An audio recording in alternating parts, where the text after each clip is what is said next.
Hello Guild Wars 2 gamers, Mucklick here, and we have got a update for the Quickness Untamed build that I have been playing for quite some time now. I have a video on the channel, which we'll show a thumbnail of right now, that is my favorite way to play Quick Untamed. It's my favorite DPS after I tried all the Boon DPS in the game. The build provides a lot of stuff. It has a lot of utility involved in it, while also doing its job, which is mainly to keep quickness on the party and do as much damage as possible outside of that build. The build has been improved a little bit since then. There was a patch not too long ago at the time of this recording where they did some buffs to the Beast Mastery tree for Rangers, as well as another patch sometime last year where they did some targeted buffs toward different pets. For example, there's a trait right here which buffs cats, birds, and drakes. There's a trait here that buffs bears and pigs, and so on and so on. There's nearly one for each animal family, and those are involved in these updates. Now, really quickly, what I am going to do briefly is beat on the Golem without boons, just to show you how many this provides. So we are going to do that, and do our ambush, and do this ambush. And you can see we've got quickness up, we've got 10 stacks of might, and you can also see there's a bunch of other boons that are appearing and disappearing, and those are, you're contributing toward those, but not necessarily keeping them up 100% of the time. And so without, any other boons or anything from other sources, we're breaking 20k DPS easy. We've got a handful of boons, we've got some self-sustain. So this is what you would see in like open world, right? All right, so that's that. Adjust golem settings, add conditions, all of them, and please spawn my golem. So that's nearly, I'm being a little lazy with it, but that's nearly what you would see when you are grouped in a raid or a fractal strike. And I'm gonna say just give me all the boons. And okay, so this test would show roughly what you would see for if you're partied with other people that know what we're doing. So if we do this, and then we do our ambush opener to get quickness on the party, and then we start doing this stuff.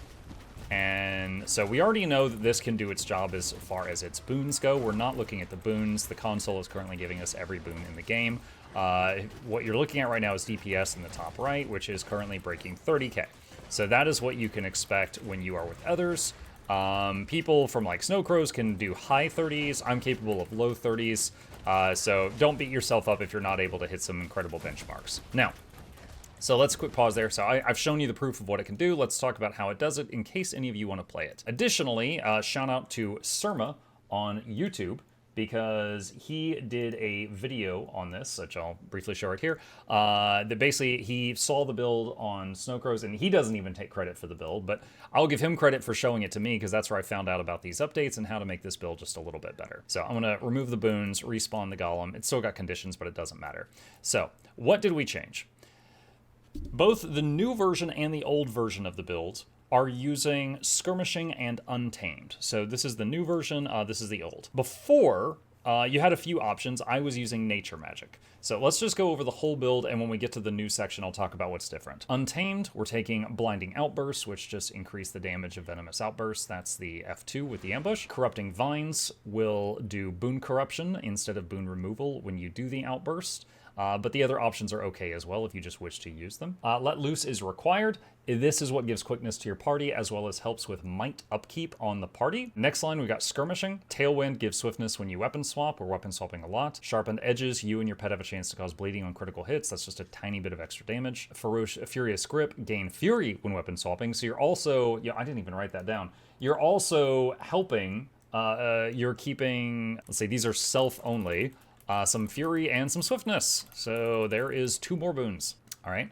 And then over here, Strider Strength, you and your pet gain additional power when wielding a sword. So there's another variant of this build that does, if you're playing it perfectly, Sword Axe Hammer should do more damage than than having Mace instead of the Sword Axe. I'm using Mace Hammer because I know it is a small DPS loss for a massive amount of utility, but if you want pure damage, Sword Axe Hammer is the most to my knowledge at this time. This gives you some might, no matter what you're using, but gives you even more might if you're using that sword. Over here, you do more damage and have an increased chance to critically strike defiant foes, so bosses, or anything from the side or back. And Vicious Quarry, Fury is even stronger when it is on you. And then up here, let's talk about the one that got replaced. Before, we had Nature Magic. Nature Magic has Rejuvenation. Whenever you use Pet F2, it throws some regen around you. A reminder, or new knowledge if any of you don't know. Regen is a very unique boon. If you put regen on their party, and they already have regen, it will add to the duration. Oh no. Meow. It will add to the regen. However, regen scales with healing power. It is different from every other boon. So if the healer, the primary healer for the group, puts their regen up, and it's like, here, here's your regen, their regen will kind of cut in line and postpone yours. So if they keep reapplying a strong regen, yours will never tick in a group setting, because it will just keep getting pushed to the end. Whoever has the strongest regeneration is the one that's going to tick. It moves to the front of the line. And that's fine. That's how we want it to be. You don't want to have regen ticks in a group suddenly be jumping between 300 and then 50, because of just others, cutting to the front. But if you're on your own, it's more regen. But keep in mind, Mace, if you're using Maces, Mace 2 will keep regen on you as well. And you've also got life stealing from your ambushes. This trait, Bountiful Hunter, gives you 1% more damage per boon on you. In a group setting, that's going to vary between 10 and 13% damage boost. Fortifying Bond, whenever you gain a boon, your pet gets the same boon. Evasive Purity is dodge removes a condition. Honestly, you could use anything here, but that's fine. You and your pet gain more concentration. This made it easier for equipment to keep up enough concentration for your boons to stay up. And then Nature's Vengeance, Spirit Slam twice. That means this goes from a CC to a double CC, and this goes from a 5-man res to a 10-man res. Now, what did we change with this build? We went over here. This is the new one. So we're using Beast Mastery now, which just gives a ton of stats to your pet, 300 to all stats. Commands copy boons from yourself to your pet. This plus spamming Sikkim is essentially replacing Fortifying Bond. So instead of your pet gets a boon when you get a boon, this simply, every time you hit Sikkim, which is off cooldown, you're copying all boons to your pet. So this will keep your pet having some boons, because normally when someone provides boons, it hits 5 people. If you have 5 people plus a ranger pet there, the ranger pet could possibly never get hit by boons.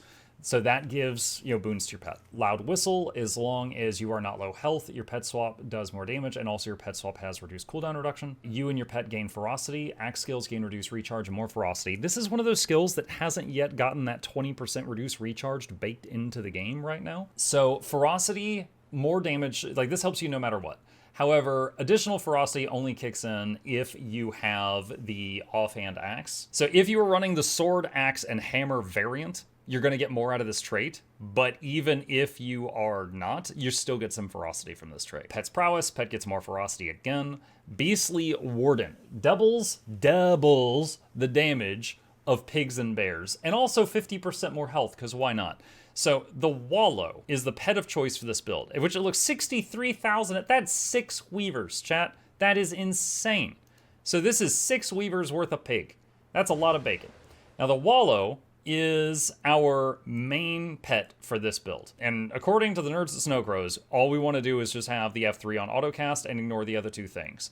You can use the F2 for a CC. It does a little bit of CC, but you just keep the F3 on autocast and let it go crazy. And if we look at, let's see, here's us fighting Dagda.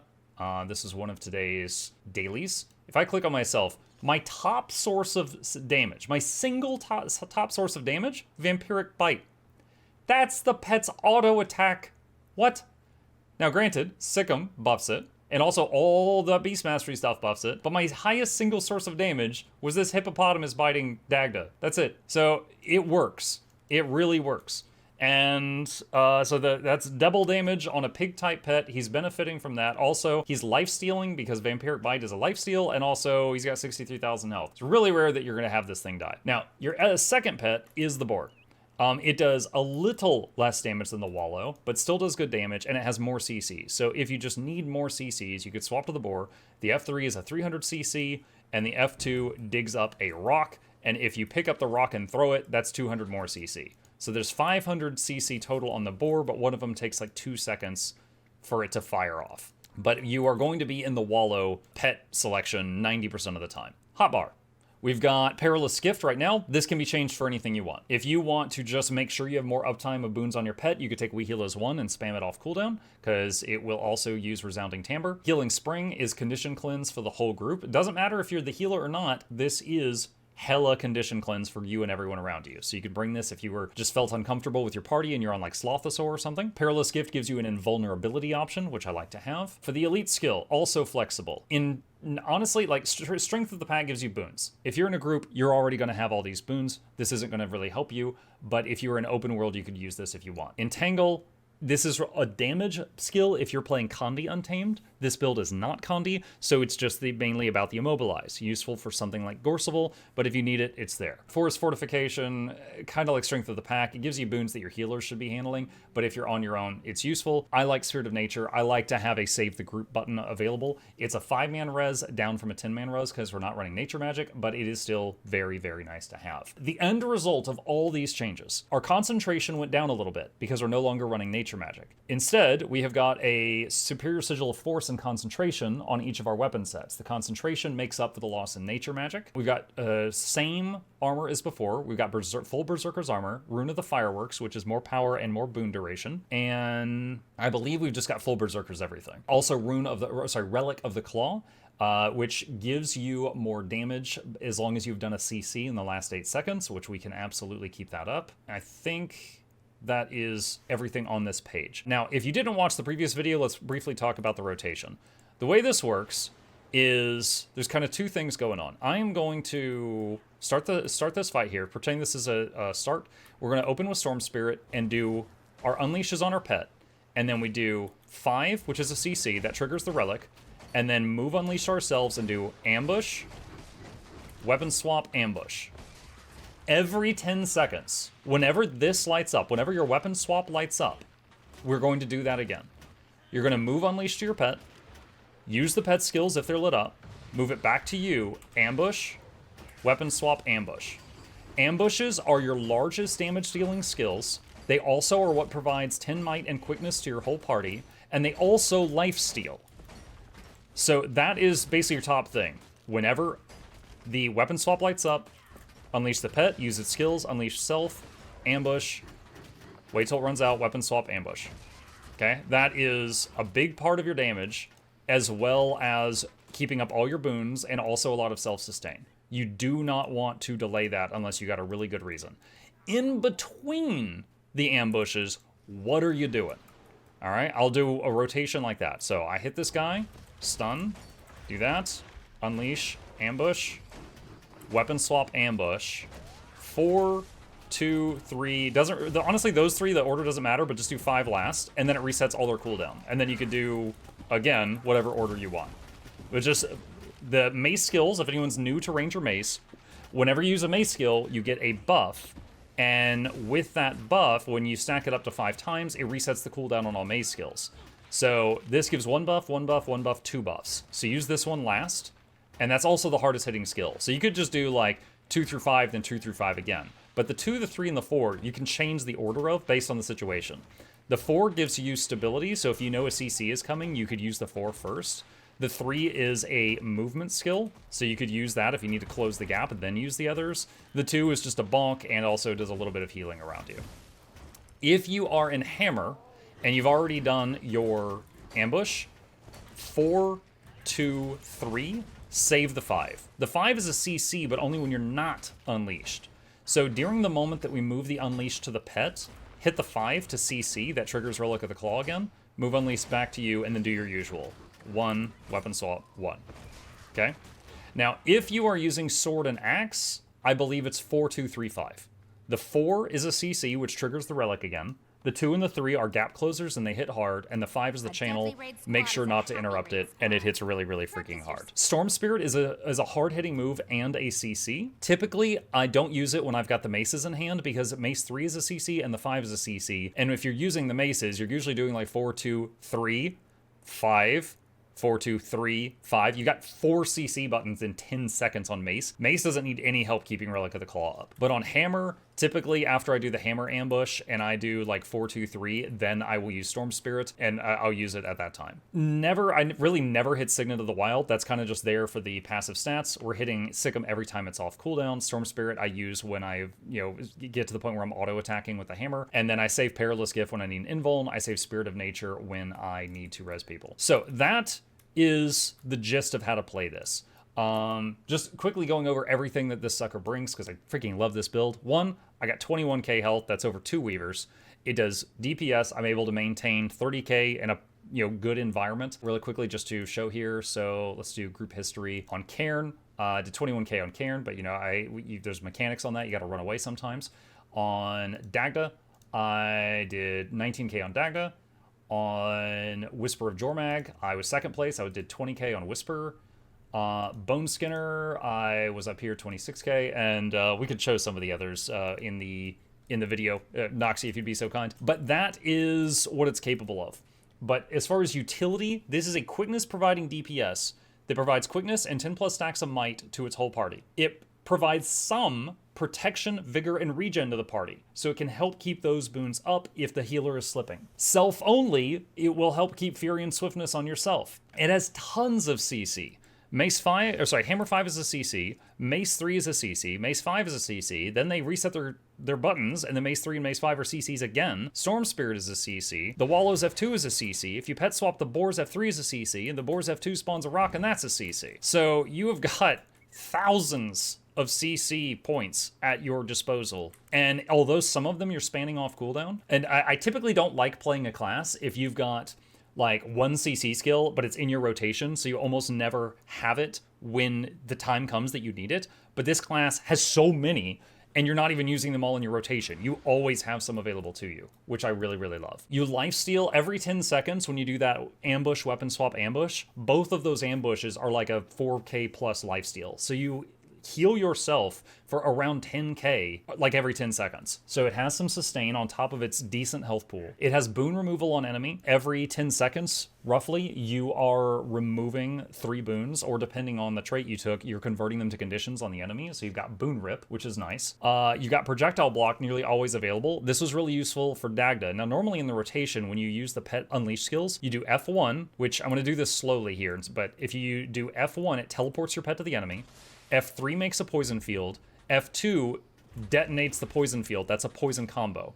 So if you do F1, F3, F2, that does a combo, so it does more damage than if you do the order differently. The F2 is the thing that removes boons. F3 is the big stink cloud that blocks projectiles. Today on Dagda, I tried to use the F3, so I was saving it. That lowered my damage very slightly, but every time she did the thing where she shot bullets all over the room, I just hit that button. And I didn't even have to aim it because it's attached to the pet, and the pet was always chasing Dagda around, so it was always like right on top of her, or it was like approaching her when I hit the button, and it was good. So that's all pretty much always available to you. It's a mere 20-second cooldown with a 5-second duration, so you are using it for damage, as much as you can. However, if you're in a fight that needs projectile block, just don't spam that button. You might have to fight your muscle memory there and save it for when you need it. And it's a good thing to have. I do wish, I'd mentioned this recently in the video where I talked about visual clarity. I wish it didn't look like that, but it is still very good for what it does. It does good damage. It is a combo field. It is a very large radius for a projectile block, so it is very good at what it does. But yes, no one likes the graphic, but we're not here to talk about that today. Party Revive, you've got the 5-man Revive on the Spirit of Nature, and this is not a build that requires you to bring a certain elite skill, so you have flexibility there, and I do love having options. I prefer to have Spirit of Nature there to save the group in a pinch, but you do have other choices if you prefer to bring those. Invulnerability, Perilous Gift makes you unkillable versus standard damage for 3 seconds, then gives you a fat heal at the end of it. If you are... Now, there are certain things in the game, like certain raid boss skills, that will kill you if you don't do XYZ, and this isn't going to protect you from all of those. But there are very many that this will save you from. The one, very memorable one for me that I mentioned in the previous video is I was one time fighting Deimos. He did the big shockwave theme. Someone had dropped an oil in the middle of the room, so we were forced out of the oil, and I used Perilous Gift on the outside most of the other 9 people went down, and then I used the nature magic version of Spirit of Nature to do like an 8-man res on them, because I think me and the Handkiter were the only one that lived, and then we kept going. We didn't have to wipe it and start again. Your mileage may vary. This is a skill that is not reactive. This is a proactive skill, so you need to recognize bad things about to happen and then hit this within 3 seconds beforehand. But you can still just use it as a basic heal, and it's kind of comforting knowing that you're unkillable for 3 seconds while like dot ticks don't even hurt you while it's going. But if you don't like it, you can easily swap it for the others. I would say probably either We Heal as 1 or Healing Spring you're going to get the most out of. I don't really think in PvE you would bring Troll Unguent or Water Spirit. I think it would be one of these 3. Stability option on hammers and maces. In mace, when you ambush, if you look, you get stability while spinning, which is really nice. Because, for example, when you are doing Axe 5, if you're doing Sword and Axe, it can be interrupted. And it hurts when that happens. It's a huge source of your damage. But the channel of the hardest hitting ability you have on Hammer is protected by it giving itself 2 stability. Awesome. With maces, when you've got these buttons you hit in any order you want, the 4 gives you, it's not much, 1.25 seconds of stability. But remember, I told you that these 3 buttons can pretty much be hit in whatever order you deem necessary, and then do the 5. So if you do 4, like if you're, okay, I'm gonna hit these 3 buttons and the boss is about to CC you, just hit 4, that'll counter his thing, and then do the other 2. But you can, it's 1.25 seconds. Some people will struggle with that, but the option's there. And also it does barrier, it also does cleansing, it does damage. Like this is a very fun skill. It does a lot. But you do have a short stability on both your weapons, which is nice to have. It is nice to have. And lastly, the self-condition cleanse and barrier. On the maces, not on Sword Axe, the 4 button, when you use it, it will cleanse 2 conditions off of you. If it hits the enemy, it'll remove another one. And you basically just, if you do it while you're close, it hits them like a porcupine. And then on top of that, it gives you barrier.